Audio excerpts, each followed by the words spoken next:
आज ना माझा भात खूप उरला होता रात्री. तर त्यापासून मी काय करणार आहे, सकाळी नाश्त्यासाठी असं जबरदस्त आपण टेस्टी पदार्थ बनवणार आहोत, ज्यामध्ये आपण तेलाचा वापर करणार नाही आहोत. पण हा जो नाश्ता आहे ना, जबरदस्त टेस्टी होतो. तुम्ही एकदा नक्की बनवून पहा, तुम्हालाही खूप आवडेल. तर या कपाने आपण हा ना भात 2 कप भात आहे.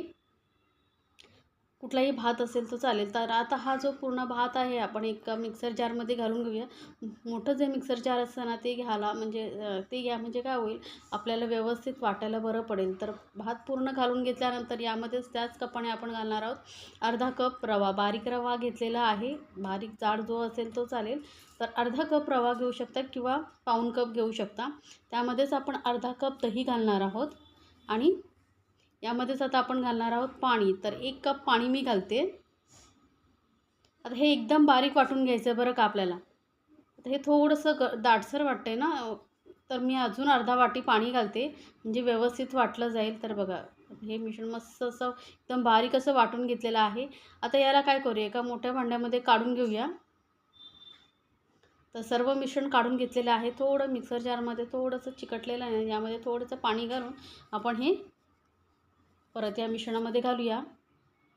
तर टोटल आपण ना पहिला अर्धा कप घातला, 1 कप आणि नंतर अर्धा कप असं 1.5 कप इथे पाणी वापरलेलं आहे.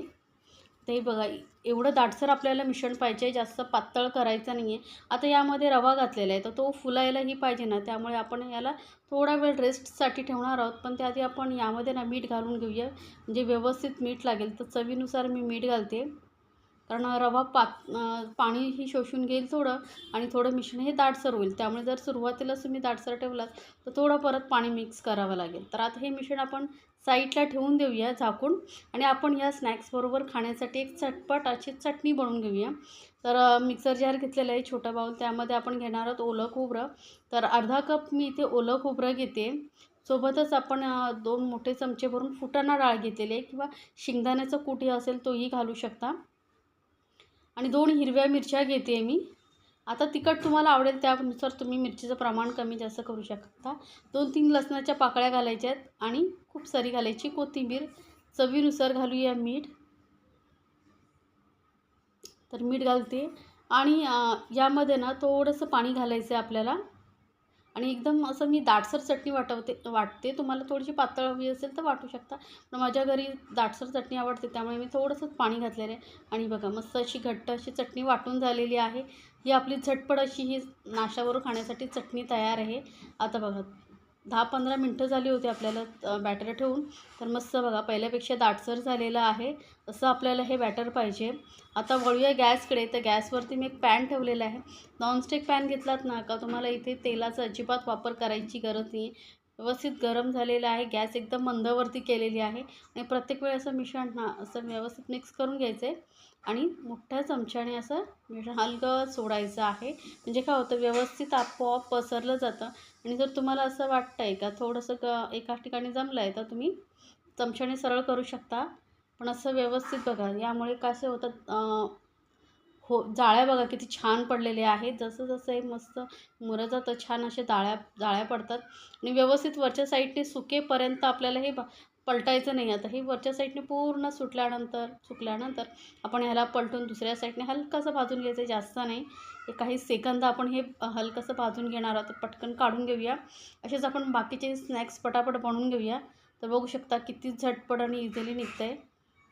बघू शकता तेल न लावता तुम्ही हलक्या हाताने, फक्त तुम्हाला असं वाटलं की पसरत नाही तर फक्त हलक्या हाताने तुम्ही चमच्याने असं पसरवून घ्या आणि याला बघू शकता आपोआप जाळ्या पडतात.